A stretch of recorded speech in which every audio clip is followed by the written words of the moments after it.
Financial markets in Europe are trading higher this morning, with the UK's FTSE 100 index currently up around about 32 points. The DAX in Germany higher by 44 points, while the Eurozone 50 index is higher just around about 11 points. In the FX space, major currency pairs are pretty rangy, very stable at the moment, with the euro dollar at 138, the yen showing a bit of weakness. Going into commodity prices, oil is easing a tad, and gold prices are currently off about 50 cents.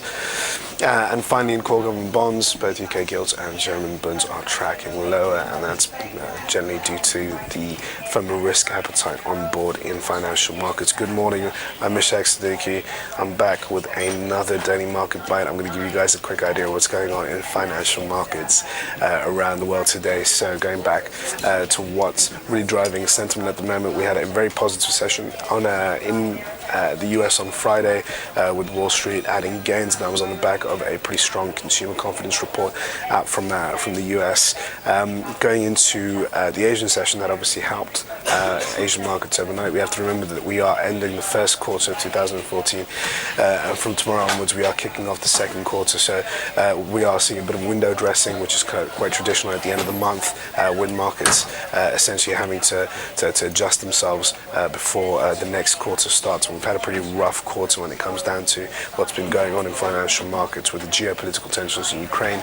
The Federal Reserve continues to taper, and also suggesting that they're going to raise interest rates higher by 2015, and also at the same time a changing Chinese economy with the dynamics that are not really helping outside of China, with its with countries that are heavily linked to Chinese growth starting to show signs of deterioration on the back of China's poor growth prospects.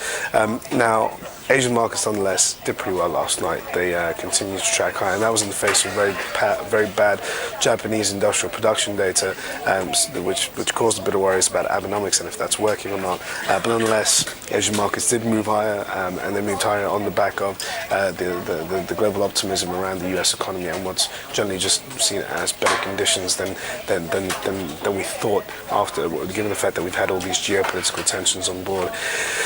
Moving into the European session this morning, we're contending with a number of issues. We had French GDP numbers out for the fourth quarter, coming in at 0.3% for the quarter. That's been confirmed. Now, when you look at the number, it seems quite decent on the whole, suggesting the French economy is actually doing better than many people had kind of previously thought. What's interesting is that the GDP numbers have been confirmed right after the local